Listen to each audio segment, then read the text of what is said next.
Hello everyone, DonTheCrown here. We just got out of the campfire chat for the upcoming PTR for Season 5, and there's a lot of information here to be had, and they dropped a whole blog post for us as well, so we're going to go over it really quick. But anything that they did cover in the campfire chat that they don't go over here, we'll try to like reiterate. But there's a lot of really good stuff coming. There's a ton of quality of life. They're changing around uniques. They're adding new Eternal feature to the game with this particular season, which is pretty nice. They're really just going through and doing a lot of quality of life stuff as well. One big quality of life thing that I'm really liking is not only are they fixing Beast and Ice, so it's no longer like a nightmare dungeon, it's just like a regular dungeon like Duriel, but the crawl to the boss has been significantly reduced. You don't need sigil powder, and now him and every other ladder boss, when you kill it, the pillar to resummon the boss just respawns right there, and you can just keep going over and over and over again, which is really, really nice. So you'll be able to farm Duriel and all those other bosses with a lot less of a headache. You won't have to like reset the zone 1,000 times, which I'm pretty hyped about. They also show some new uniques and stuff, which we'll get into. So basically the PTR is going to be from June 25th to July 2nd. And it's for PC BattleNet only. So if you're on Steam, you're not going to be able to get in there, unfortunately. But the theme for Season 5 is Return to Hell. So if this past season was Loot Reborn, now they're working out on the end game. So we have more content, more stuff to do. And I'm pretty excited for it. So basically, they're adding this new quest line, The Eyes of the Enemy. It features a new story where enemies are cut down, blah, blah, blah, blah. The PTR features the quest line. It'll take place after the events of the main quest line, and it's available on both Seasonal and Eternal realms. Yeah, so this new content is going to be available even if you don't play Seasonal. If you're like one of these guys that are perma Eternal characters, you'll be able to interact with this because they're adding new endgame content. And what you're going to do is go to Hawazar in World Tier 3. So unlike previous seasons, the content isn't going to unlock right away, but it'll be in World Tier 3. And this questline will allow you to battle through the Eternal Hordes, which is a new gameplay activity that's coming in Season 5. And it's kind of like a rogue light type of gameplay. So basically we're slaying the Eternal Hordes. It is an activity where you slay hordes while earning Burning Aether to unlock powerful weapons and rewards. You successfully slay the hordes, and you'll be able to fight the powerful Fell Council. Fell Councils are basically bosses from D2 that they're bringing back, and I believe there are 5 of them. And when you get to the boss, you're going to fight 3 of the 5, and so there's like 10 different variations for the final fight. So it's always going to be a little bit different. Now, you get these things called Hell Compasses from defeating endgame bosses, Hell Tides, Nightmare Dungeons, and Whispers. And these are basically keys to open up the Infernal Hordes. And there will be a like scroll as well to allow you to upgrade the tier of them, so you can go and do more and more difficult Infernal Hordes. And so it is you have time limited waves. Each one lasts 90 seconds. And you collect Burning Aether during a wave to spend it at the end of a successful Infernal run. At the end of the 90 seconds, you kill the remaining enemies and decide between 3 offers. And once you've selected one of them, the next wave will begin. And then once you clear all the waves of a tier you're attempting, you'll advance to the Well of Hatred and battle the Fell Council. And then once you beat the boss, you'll be able to spend your Burning Aether on Spoils of Hell. So basically you're in a room like this. And, this is showing like it just selected one of the boons or banes, and you have to kill a whole ton of enemies. And then once you clear the waves, you'll have the option to pick one of the 3 things to progress. And it seems like some of these are going to help you. Some of these give like a negative, but it gives a positive along with it. So this one, for example, drops Hellfire like in Helltide, which I'm not super excited about, but it gives you additional Aether. So that's pretty nice for more rewards. Upon defeating each wave, it'll tempt you with a boon and bane system. For example, elite damage increase and elites grant increased Burning Aether. And choose wisely. These will stack across the duration of your run. And so you get a whole bunch of them active. We're not really sure how many waves they're going to be per one of these. In the example video they showed up, we had 5 different waves. So I would assume that's going to be like 4 or 5 offers that you'd have to stack up, which could potentially become pretty difficult. Infernal offers are your chance to increase the difficulty in order to earn more Burning Aether, or select a more modest Infernal offer if the intensity is too great. Earn Burning Aether by slaying Aether Fiends and Aether Lords, or by destroying Soul Spires and Aetheric Masses. Burning Aether is earned individually, regardless if you're playing solo or in a group. This lets you decide how to spend it at the end of your run. And so at the end of your run, there'll be these chests that you'll be able to select which ones you want to unlock. This is kind of like Helltide. You can see the 5 waves up here at the top. And so these different chests will have different rewards in them, depending on, which ones you pick. There's 4 different spoils of hell available on completing your Infernal Hell run. You get equipment, materials, gold, or greater aspects. This spoil of hell guarantees an item with a greater affix. I'm kind of hoping that they tune this up a little bit to make it so that it can drop 1 or more, because I think just getting 1 greater affix for doing all this activities kind of not as good as Blood Maiden, but we'll see. See what they do. And so these are the compasses that pretty much will unlock the new feature. And so what this does is you right click it, it opens up a like nightmare dungeon, similar to how nightmare dungeons are right now. And we can see that this is a tier 3 one. The monster levels are level 100. So I'm assuming this is kind of like the start of the end game level. There's a bonus chest which guarantees greater affix drops that cost 250 Aether. Says more legendary items and more crafting materials with 5 wave cap. And they said that these go up to tier 8, and that the tier 8 version is going to be about the equivalent of like the hardest part of the pit. So I have a feeling that no build is going to be able to do the tier 8 ones, which I guess is kind of interesting. Definitely like that they're scaling it for the future so that we're not like already capping out all the way on these. But it's kind of scary to think some of them are going to be pretty freaking difficult. Each Infernal Compass tier increases the number of waves, starting at 5 for tiers 1 through 3, increasing up to a maximum of 10 with tier 8 Infernal Compasses. It also increases the starting difficulty of the monsters and increases the potency of your rewards while decreasing your number of revives. Abyssal Scrolls can be earned and used to upgrade your compasses by upgrading their tier. Compasses only drop at tiers 1 through 3, whereas scrolls will be needed to upgrade their level to a max of tier 8. And so tier 1 are available in World Tier 3, tier 2 are available in World Tier 4, and includes a bonus affix which increases crafting materials, legendary and unique drops. And then the tier 3 ones are only available once you get to level 100. These include more bonus affixes and the spoil of greater equipment, which I think is the greater affixes. These are the different bosses that we were talking about before. They appear to have like different elemental themes with maybe elemental attacks. And so it's like a lightning guy, maybe like an earth dude, some sort of, I don't even know what that would be. Maybe fire guy. If you manage to survive the hordes, the Fell Council awaits, and originally meant to protect us from the primeval Mephisto during the events of Diablo 2. These noble priests were corrupted and they became champions of the very demon they swore to oppose. And there are 5 council members total, each equipped with different unique abilities. And each time you face the Fell Council will be 3 different members, which, leads to those 10 different combinations you can get to. Once you inflict enough damage on the Fell Council, the priest will become more frenzied. Stay on your guard if you want to live. And then upon defeating the Fell Council, you spend your Aether. So this kind of sounds like you really want to single target one of them down to get them out of the fight.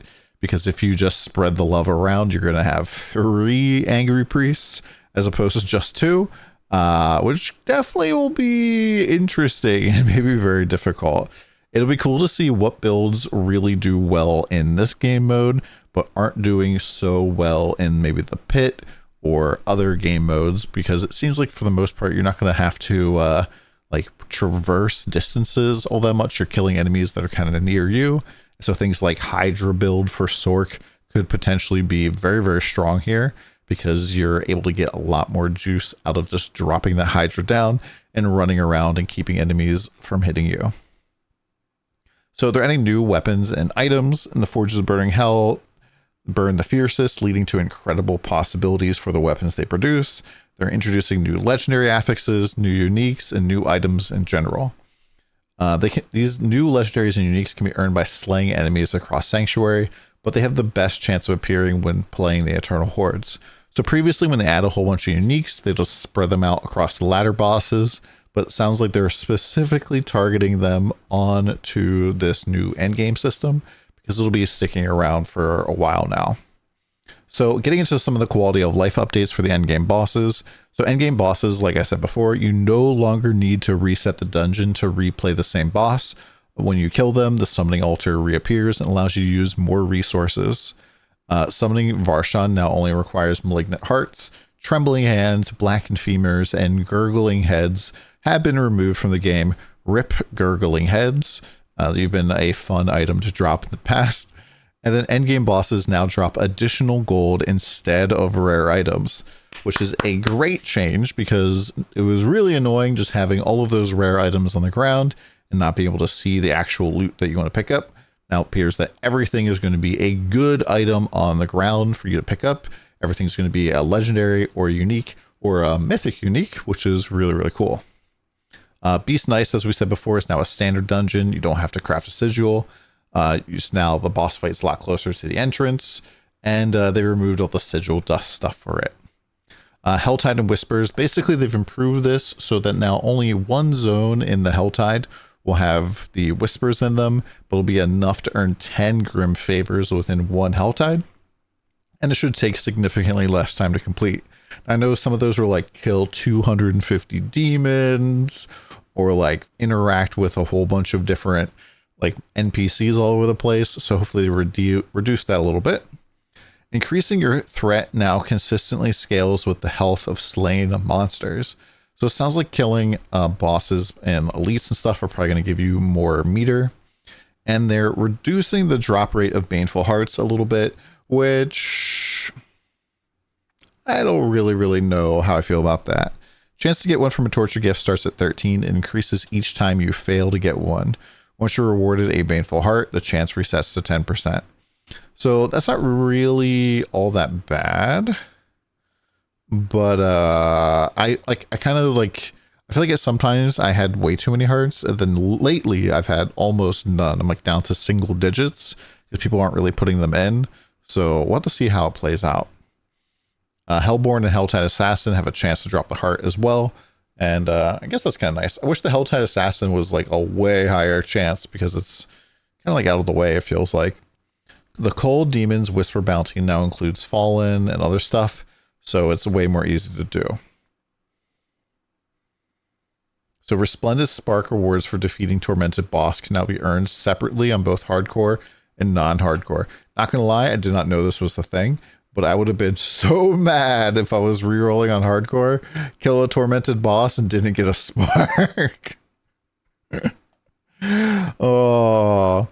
So Resplendent Sparks and Scattered Prisms are no longer automatically picked up. I'm assuming these talk about pets, so I just want people to kind of realize that they're picking these things up. Unique and mythic unique items can now be acquired from Whisper Caches, Gambling with Obols, and Tortured Gifts in Helltide, which is a good change. And the chance to find mythic uniques through all non-boss drop locations has been increased. So you're way more likely, who knows how much more likely, you're more likely to get mythic uniques from doing anything besides the boss stuff, which I think is a good change. Although right now getting mythic uniques has never been easier. I literally have dropped every single mythic unique that I would want for my barbarian, with the exception of Tyrael's Might, which I was just able to craft. And yeah, especially if you're doing tormented Duriel or Andariel rotations, it is really easy to get these done. And now it's only going to be easier to do because you're just going to be able to continuously go back and summon the boss without having to reset the dungeon, which is really good. Treasure Goblins are also getting a facelift, or a loot buff. The loot quality from Treasure Goblins has been improved again. They can drop up to 1 to 3 legendary items and 2 to 6 rare. The higher the number of legendary drops, the lower the number of rare. The opposite is also true. So I think that realistically, I would love to see Treasure Goblins kind of reworked or done a little bit different, because it feels like since launch, all they have done is like turn the dial to the right on loot goblins, trying to make them better and better and better, and it's still not there. So I'm not really sure what they could do, but Yeah, goblins don't really feel like they don't feel as goblin-y as in Diablo 3. In Diablo 3, always really excited to see a lewd goblin. In Diablo 4, I mean, it might also just be the lack of the sound. Like, you don't hear the lewd goblin do the little laugh. And, that might be a big difference. So elixirs are guaranteed to additionally drop some of the stuff that you would want. That's pretty good. Or they additional drop elixirs and some of this common stuff. And they've increased the amount of gold they drop by quite a bit. Goblins also drop Forgotten Souls, and they have a chance to drop Scattered Prisms, which is good.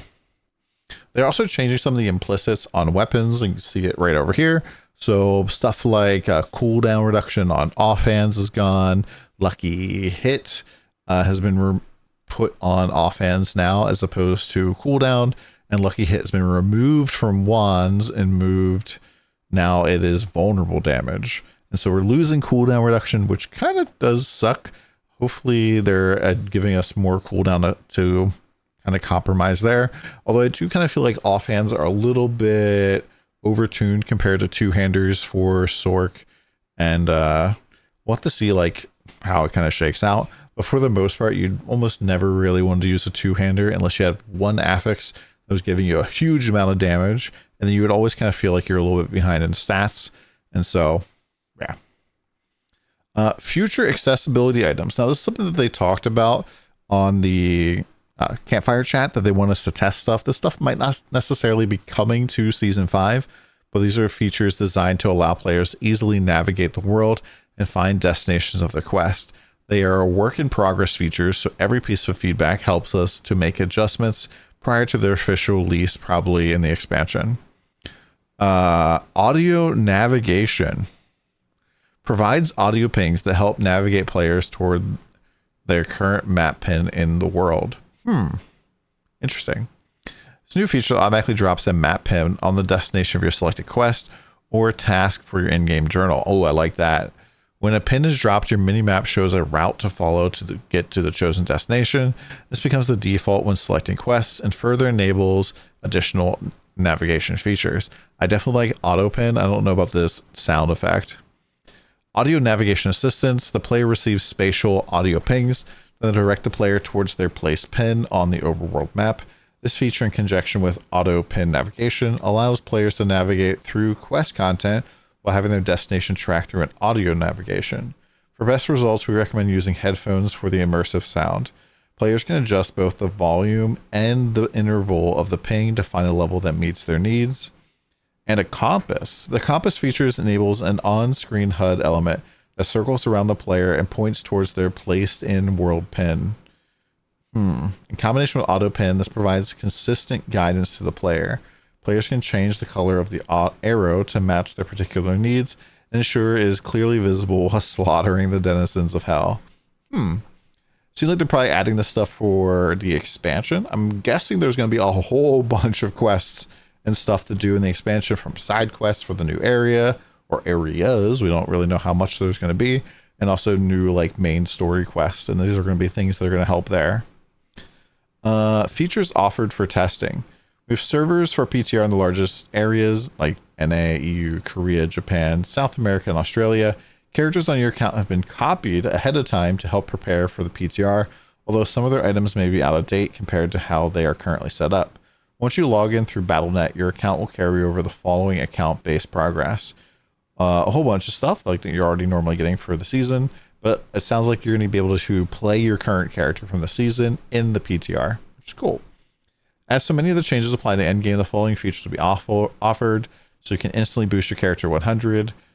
You can enter the PTR, go to Zarbinzit, and there's a PTR boost character. Hopefully that's like where we start.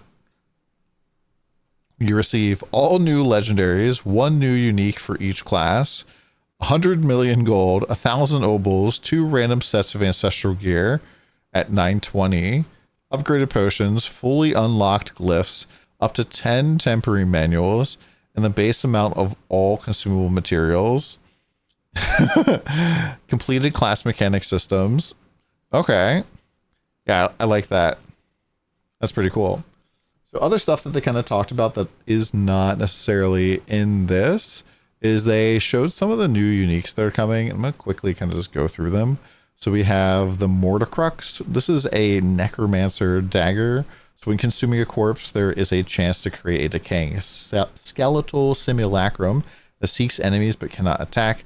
And when it dies, it explodes for flat damage. This effect is treated as a macabre skill. Now, one thing to note is that this has kind of their new philosophy for stats on here compared to what we've seen before. So things like macabre damage, 5 levels of hewed flesh on a dagger, but more specifically, this is like a tempering mod right here. So up to a 20% chance to make enemies vulnerable for 2 seconds. Normally we couldn't get this type of stuff before. This is like maybe like a mod that, this maybe not necessarily a tempering mod, but this is like something that is not something you normally would find on a unique. And it's very interesting to see that kind of stuff. And some of these you'll see additional. So like subterfuge cooldown here on the Umbracrux. This is like more of a tempering mod than other stuff. So they're trying to make these better. The Umbracrux is basically going to make subterfuge skills drop a little totem down that allow you to turn your single target skills into AoEs. And so you can have 2 of these down at a time. And yeah, I think this is going to be pretty insane. I almost feel like Umbracrux might be too strong because it drops this little shade totem down that then like spreads your damage for 8 seconds. And this is like a more multiplier basically for single target, but it's also just helps you with, you know, turning your single target into multi-target. The Vox Omnium, I'm not super duper impressed with. This has this core attack skill speed, which is kind of interesting. The percentage intelligence, I think, is kind of weak, potentially. But seeing how you can probably get this as a greater affix could be pretty insane. But basically, you cast a core skill and it fires 2 instances of Firebolt, Frostbolt, or Spark, which matches the elements of your last 2 non-core skill casts. So probably your defensive skills. And these projectiles deal up to 90% increased damage. But you're going to have to spam core skills in order to spam your basic skills, which kind of feels a little bit backwards. And this is a 2-handed staff, which kind of feels bad. Rakanoth's Wake looks insane. I really want these on Sorceress. 75% non-physical damage. Whenever you cast a skill with a cooldown, you explode doing damage. This is pretty much damage on boots and cooldown reduction on boots. I think this is going to be like a nearly S tier unique, and this is for every class too. So yeah, pretty nice, especially if you're in melee and this area is pretty big, I would hope. The third blade basically makes weapon mastery skills into core skills, but they do a little bit less damage, and your fury costs are reduced if they should have had more charges. So it's kind of interesting. I'm not necessarily sure this is something that it's going to be all that great, though. We'll have to see. I think this will probably be best for Bleed Barb, just so you can continuously pull bleeds off of your target and make them do damage again. But besides that, I don't really know what you would use this for. We'll have to see. The Basilisk is a Earth skill staff, which basically makes it so that the first hit of an enemy with an Earth skill, you petrify them for 3 seconds, which deals damage and basically stuns them, which is kind of neat. This Barbarian Broken Chain is supposed to be like a Iron Maelstrom style unique. And I don't think this is very good, mostly because I don't think Iron Maelstrom does any damage, even though this has like 300% ultimate damage on it. That's like an additive multiplier, so it doesn't really do much per se. We'll have to see. Be able to reduce the cooldown is pretty nice, but yeah. They also went out and they improved Flurry. It's going to be a lot better than it was before in the past. Some of the changes here, you'll be able to, one of the options is make it so that you dash to enemies and heal whenever you attack. And the other option is basically when you're spamming Flurry, you're going to do more damage and reduce its energy cost. So I could really see like Flurry plus those subterfuge totems really tearing through bosses. Druid, they're really changing Shepherd's aspect, so it's no longer going to buff your character, it's going to buff your minions, but they're going to do lots of buff to Druid skills to compensate for Shepherds going away, which is very good. And hopefully we have some patch notes for that soon. And then last but not least, Sorceress is getting this new thing, Axial Conduit, which basically is turning Chain Lightning into Ball Lightning, which is pretty cool. This basically is going to be really, really fun. I'm going to do a build guide for this. But when your chain lightning alternates between orbiting you and seeking up to 3 enemies, when it returns, it drains 6 mana for you for each active chain lightning. And after draining 66 total mana, the bolt explodes, dealing lightning damage. And if it doesn't have any mana for you to drain or to be drained, it just dissipates. And so you're just gonna be like spamming out chain lightnings. They're gonna be orbiting you. You're gonna be like just blowing stuff up, and it's gonna be a lot of fun. Looking forward to this playstyle. Last but not least, druids are getting pole arms, one-handed swords, daggers.